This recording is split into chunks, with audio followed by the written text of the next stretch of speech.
नमस्ते दोस्तों, हम फिर आ गए हैं एक नए वीडियो के साथ आपके लिए एक और नई जानकारी लेकर। आज बात सेकंड वाइफ और उनके प्रॉपर्टी राइट्स के बारे में। दुनिया में ऐसे कई देश हैं जहां ज्यादातर आबादी के लिए एक से ज्यादा शादी करना अवैध है।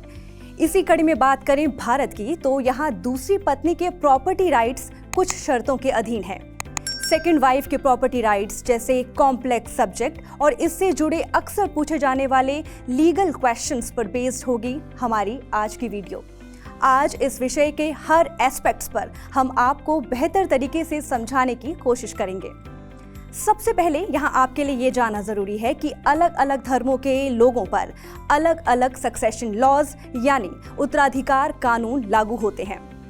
हिंदू सक्सेशन एक्ट 1956-2005 हिंदुओं, सिखों, जैनियों और बौद्धों पर लागू होता है, जहां एक व्यक्ति की मृत्यु बिना वसीयत के हुई है। इंडियन सक्सेशन एक्ट 1925 हिंदुओं पर तब लागू होता है जब एक व्यक्ति मौत से पहले एक वसीयतनामा छोड़ जाता है। ये कानून क्रिश्चियंस और मुस्लिम्स पर भी लागू होता है अगर वो वसीयत छोड़ कर गए हैं।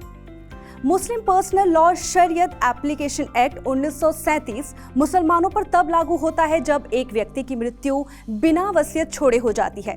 कुल मिलाकर देखें तो भारत में सक्सेशन लॉज के तहत दूसरी पत्नी को पहली पत्नी के बराबर माना गया है, लेकिन तब जब दूसरी शादी पहली पत्नी के मृत्यु के बाद की गई हो या फिर पहली पत्नी और पति के बीच तलाक को अंतिम रूप दे दिया गया हो। वहीं प्रॉपर्टी राइट्स की बात करें तो इसमें भी दूसरी पत्नी की कानूनी स्थिति इक्वली स्टेबल होती है। अगर पहली पत्नी के जरिए पति को छोड़े हुए 7 साल गुजर गए हों और उसके बाद दूसरी शादी की जा रही हो या 7 सालों से अब तक पहली पत्नी के रहने की स्थिति के बारे में कोई भी जानकारी न हो, ऐसी किसी भी तरह की सिचुएशन में दूसरी पत्नी और उसके बच्चों का अपने पति की संपत्ति पर वही अधिकार होगा जो पहली पत्नी और उसके बच्चों का है। लेकिन हाँ, यहाँ एक ध्यान देने वाली बात है कि अगर पति की दूसरी शादी अमान्य है तो ऐसे में दूसरी पत्नी के प्रॉपर्टी राइट्स माने नहीं जाएंगे। अब आपको बताते हैं कि दूसरी पत्नी के मामले में ऐसे कौन से फैक्ट्स हैं जो शादी को अमान्य बनाते हैं। हिंदू मैरिज एक्ट 1955 के सेक्शन 5 में दूसरी शादी को कानूनी मान्यता देने के लिए निर्धारित की गई शर्तों के तहत ये मेंशन किया गया है कि विवाह के दौरान किसी भी पक्ष का पार्टनर जीवित नहीं होना चाहिए। पहली शादी में रहते हुए अगर एक पति दूसरी शादी करता है तो ऐसे में हिंदू लॉ के तहत दूसरी शादी के वक्त पहली शादी को सबसिस्टेंस यानी निर्वाह के रूप में माना गया है।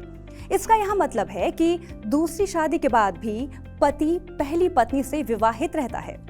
हिंदू मैरिज एक्ट 1955 के सेक्शन 5 के अनुसार किसी भी व्यक्ति की दूसरी शादी अमान्य है अगर वो अभी भी किसी और से शादी के रिश्ते में बंधे हैं। ऐसे केस में ये साफ है कि फिर दूसरी पत्नी और पति के बीच दूसरी शादी अमान्य मानी जाएगी। ऐसा कोई सिनेरियो हो जहां दूसरी शादी को कानूनी मंजूरी न मिली हो तो ऐसे में दूसरी पत्नी का अपने पति की पुश्तैनी संपत्ति पर कोई दावा नहीं हो सकता है। लेकिन वहीं पति की सेल्फ एक्वायर्ड प्रॉपर्टी के केस में ये नियम लागू नहीं होगा। ऐसे में पति वसीयत के जरिए प्रॉपर्टी को दूसरी पत्नी के साथ साथ किसी को भी देने के लिए स्वतंत्र होगा। हालांकि अगर वो वसीयत छोड़े बिना मर जाता है तो ऐसे में उसके लिए लागू सक्सेशन लॉज के अनुसार उसकी संपत्ति उसके कानूनी उत्तराधिकारियों के बीच डिवाइड की जा सकती है। अगर दूसरी शादी पहली पत्नी के साथ तलाक के बाद या फिर पहली पत्नी की मृत्यु के बाद होती है तो ऐसे केस में दूसरी शादी को कानूनी मंजूरी होगी और फिर दूसरी पत्नी को अपने पति की एंसेस्ट्रल और सेल्फ एक्वायर्ड प्रॉपर्टी पर भी पूरा अधिकार होगा, क्योंकि ऐसे में अपने पति के वारिसों में उसे क्लास 1 के तहत मान्यता मिलेगी। अब बात दूसरी पत्नी के राइट टू मेंटेनेंस यानी उसके भरण पोषण के अधिकार के बारे में। कोड ऑफ क्रिमिनल प्रोसीजर 1974 के सेक्शन 125 के तहत दूसरी पत्नी जिसका पति के साथ विवाह कानूनी तौर पर मान्य नहीं है वो अपने पति से किसी भी तरह के भरण पोषण के अधिकार का आनंद नहीं ले सकती है। लेकिन हाँ, कुछ खास मामलों में अपने फैसलों में अदालतों ने ऐसा कहा है कि दूसरी पत्नी जिसका उसके पति के साथ हुआ विवाह अमान्य है वो मेंटेनेंस का क्लेम कर सकती है। अगर वो ये साबित करने में कामयाब हो जाए कि उसे अपने पति की पिछली शादी के बारे में कोई जानकारी नहीं थी। ऐसे सिनेरियो में पति के गुजारा भत्ता देने से मना करने पर दूसरी पत्नी उसे कोर्ट में भी घसीट सकती है। हालांकि ऐसे में उसे ये साबित करना होगा कि दूसरी शादी होने पर उसे अपने पति की पहली शादी के बारे में अंधेरे में रखा गया था।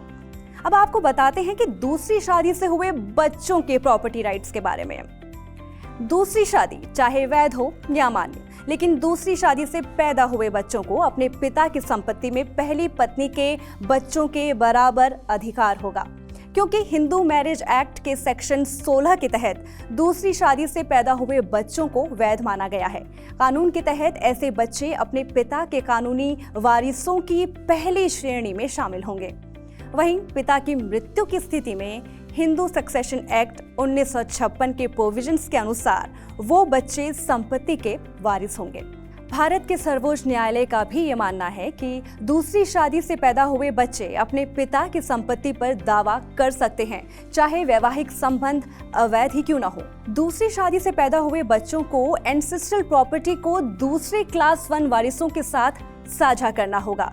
अगर इस इरादे के साथ पिता वसीयत छोड़ते हैं तो ऐसे केस में बच्चे अपनी सेल्फ एक्वायर्ड प्रॉपर्टी के एकमात्र मालिक बन सकते हैं। यहाँ आपके लिए ये जानना भी जरूरी है दोस्तों कि अगर कोई वसीयत नहीं बनी है तो मृत व्यक्ति के सभी कानूनी उत्तराधिकारियों के जरिए सेल्फ एक्वायर्ड प्रॉपर्टी का दावा किया जा सकता है। दोस्तों, आज की हमारी इस वीडियो में बस इतना ही। हमें उम्मीद है कि इस वीडियो के जरिए आपके बहुत से डाउट्स क्लियर हो गए होंगे। हमें दीजिए इजाजत। नमस्कार। For more such videos, subscribe to Housing.com's YouTube channel and hit the bell icon.